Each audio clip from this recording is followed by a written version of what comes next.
50 बातम्या। सत्ताधारी घाबरल्यानं महाराष्ट्रातली निवडणूक लांबणीवर पडली। सत्ताधाऱ्यांना पराभवाची भीती सतावते अशी टीका आदित्य ठाकरे यांनी केली। राज्यातल्या जनतेला बदल हवा, येणारं सरकार आपलं असणार, शिवरायांचा महाराष्ट्र दिल्ली पुढे झुकणार नाही असा हल्लाबोल आदित्य ठाकरे यांनी चढवलाय। छत्रपती संभाजीनगरमध्ये भाजप आणि उभाटा पक्षाचे कार्यकर्ते आमनेसामने आले। आदित्य ठाकरे यांच्या दौऱ्यापूर्वी दोन्ही पक्षातल्या कार्यकर्त्यांमध्ये चांगलीच जुंपल्याचं पाहायला मिळालं। दोन्ही गटाच्या कार्यकर्त्यांकडून एकमेकांवर चपला सुद्धा भिरकावण्यात आल्या। छत्रपती संभाजीनगरमधल्या राड्याच्या घटनेवरून आदित्य ठाकरे यांनी हल्ला चढवलाय। ठाकरे गटानं मोदींच्या विरोधात केलेलं आंदोलन हे न्यायासाठी होतं, मात्र भाजपचं आंदोलन विकृतीच्या बाजूने असल्याचं म्हणत आदित्य ठाकरे यांनी तोफ डागली। आंदोलन करणारे भाजपचे कार्यकर्ते नाही तर पगारी नोकर होते। पोलीस हे भाजपचे पगारी नोकर असल्यासारखे वागत आहेत अशी टीका संजय राऊत यांनी केली। देवेंद्र फडणवीस यांच्या कालावधीत पोलीस व्यवस्थेचं अधःपतन झालंय असंही राऊत यांनी म्हटलं। छत्रपती संभाजीनगरमधल्या राड्यानंतर विरोधी पक्षनेते अंबादास दानवे आक्रमक झालेत। आदित्य ठाकरे यांचा दौरा पूर्ण होणारच, अडथळा आणणाऱ्यांचा चुराडा करू, आम्ही हात बांधून बसणार नाही असा इशारा अंबादास दानवे यांनी दिलाय। अंतरवालीत लाठीचार्जचे आदेश देणारे जनरल डायर कोण असा थेट प्रश्न आदित्य ठाकरे यांनी केलाय। अंतरवालीत दगडफेक करण्याचा प्रकरणाचा उल्लेख करत सरकारमधील जनरल डायर कोण असा प्रश्न आदित्य ठाकरे यांनी उपस्थित केला।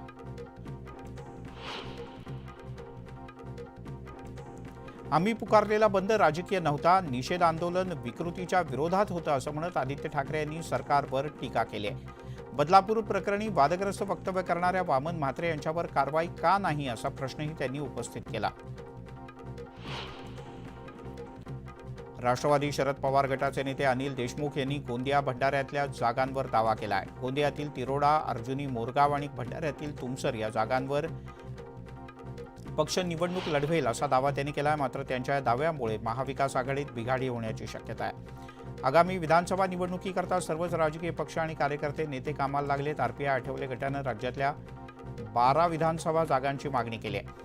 अहमदनगर जिल्ह्यातील श्रीरामपूरची जागा आठवले गटाला सोडावी, अन्यथा युतीला सोडचिठ्ठी देऊ असा इशारा पदाधिकाऱ्यांनी दिलाय। वडगाव शेरी मतदारसंघात महायुतीतच बिघाडी झाल्याचं दिसतंय। राष्ट्रवादीचे आमदार सुनील टिंगरे यांच्या पोस्टरबाजीवर भाजपच्या माजी आमदार जगदीश मुळीक यांनी आक्षेप घेतलाय।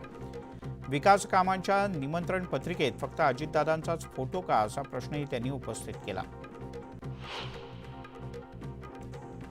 ठाकरे गटाला कोल्हापुरात मोठा धक्का बसण्याची शक्यता आहे। माजी आमदार सुजित मिंचेकर हे शिवसेनेच्या वाटेवर असल्याची चर्चा आहे। मिंचेकर हातकणंगले मतदारसंघातून लढण्यासाठी इच्छुक आहेत, मात्र काँग्रेसनं या मतदारसंघावर दावा केल्यानं मिंचेकर यांची अडचण झाली आहे।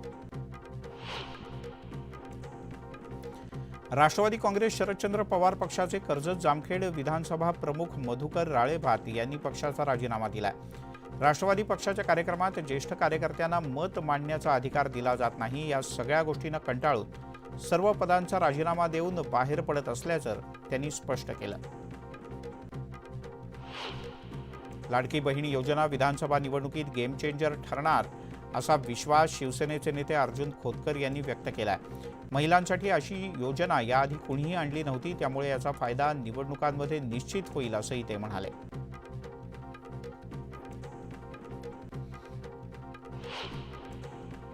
काही लोकांनी आमचं घर फोडलं, मात्र मी माझ्या आजोबांची साथ दिली, माझा स्वाभिमान जपला, मी दिल्ली पुढे झुकणार नाही, कितीही कारवाया झाल्या तरी मागे हटणार नाही असा विश्वास रोहित पवार यांनी व्यक्त केला। मला अटक करण्याचा प्रयत्न सुद्धा झाला असा दावाही त्यांनी केला आहे। रोहित पवार यांनी पार्थ पवार यांच्यावरही निशाणा साधला आहे। पार्थ पवार हे मोठे नेते आहेत, ते फक्त माझ्याच मतदारसंघात फिरतील असं नाही तर ते राज्यभर फिरू शकतात, त्यांचा पक्ष वेगळा आहे, अशा मोठ्या नेत्यांबद्दल आपण काय बोलणार असा खोचक टोलाही त्यांनी लगावला।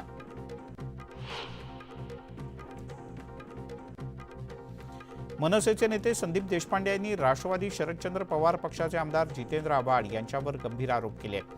आव्हाड यांनी एका व्यापाऱ्याला बलात्काराच्या आरोपातून वाचवण्यासाठी नवी मुंबईतल्या एका माणसाला दमदाटी केली, तसंच त्या संबंधित महिलेच्या विरोधात शिवीगाळ केल्याची एक ऑडिओ क्लिप देशपांडे यांनी ट्विटरवरून शेअर केली आहे.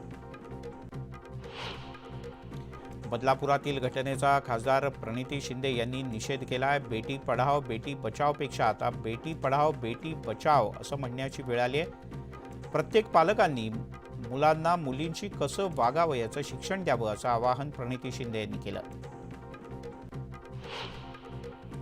भाजपच्या खासदार कंगना राणावत यांचं एक वादग्रस्त विधान सध्या चर्चेत आहे. दिल्लीच्या सीमेवर झालेल्या शेतकरी आंदोलनाच्या दरम्यान बलात्कार आणि हत्या झाल्याचा आरोप कंगना यांनी केलाय. त्यांच्या या वक्तव्यामुळे आता नव्या वादाला तोंड फुटण्याची शक्यता आहे. सीमेवरील शेतकरी आंदोलनाच्या आडून देशात बांगलादेश घडवण्याचं षडयंत्र होतंय हे कंगना राणावत यांचं अत्यंत बेताल वक्तव्य आहे असं अजित नवले यांनी म्हटलंय. कंगनाच्या शेतकरी विरोधी वक्तव्याचा अजित नवले यांनी निषेध केलाय. पुण्यात जीएसटी भवन इमारतीच्या उद्घाटनासाठी गेले असता अजित पवार यांनी पीडब्ल्यूडीच्या अधिकाऱ्यांना चांगलंच धारेवर धरलं. इमारतीच्या पहिल्याच पायरीवर सिमेंट पडलेलं होतं, ते साफ केलं नसल्यानं अजितदादा चिडले. हे सिमेंट मला काढायला ठेवलं आहे का असा संतप्त सवाल त्यांनी उपस्थित केला.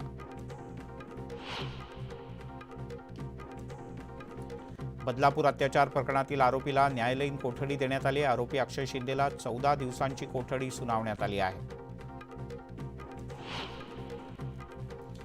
खासदार रवींद्र वायकर यांच्या पत्राची केंद्र सरकारनं गंभीर दखल घेतली आहे. मुंबई गोवा महामार्गावरचे खड्डे गणेशोत्सवाच्या पूर्वी भरण्याच्या संबंधित अधिकाऱ्यांना तातडीनं सूचना देण्यात आल्याचं कळतं.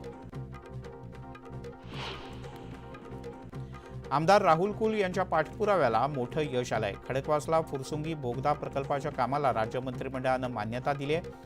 या प्रशासकीय मान्यतेमुळे प्रकल्पातील 3 टीएमसी पाणी वाचणार आहे, त्याची बचत होणार आहे.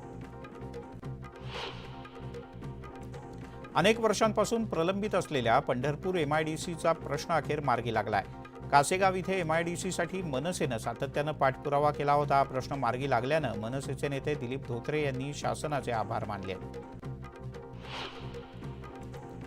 अमरावती नागपूर महामार्गावर शिवशाही बसला मोठा अपघात झाला. या अपघातात दोघांचा मृत्यू झाला होता. 25 जण जखमी झाले होते. या घटनेतल्या जखमींची काँग्रेसचे नेते आणि खासदार बळवंत वानखेडे यांनी भेट घेऊन विचारपूस केली. यावेळेला वैद्यकीय उपचार जलद गतीनं करण्याच्या सूचना देण्यात आल्या. खासदार वसंत चव्हाण यांच्या निधनानंतर नांदेडसह नायगाववर शोककळा पसरली. खासदार चव्हाण यांच्या निधनाची बातमी येताच नायगावमध्ये बंद पाळण्यात आला. सकाळपासून सगळं नायगाव शहर बंद आहे. रेल्वे रुळावर एक व्यक्ती आरामात झोपल्याचा एक व्हिडिओ व्हायरल होतोय. ट्रेनच्या लोको पायलटनं ट्रेन वेळीच थांबवली. हॉर्न वाजवून सुद्धा ही व्यक्ती काही रुळावरून उठली नाही. तेव्हा लोको पायलटच ट्रेनच्या केबिनमधून उतरून त्या व्यक्तीपर्यंत गेला आणि गाढ झोपलेल्या व्यक्तीला ट्रेनच्या मोटरमधनं उठवलं.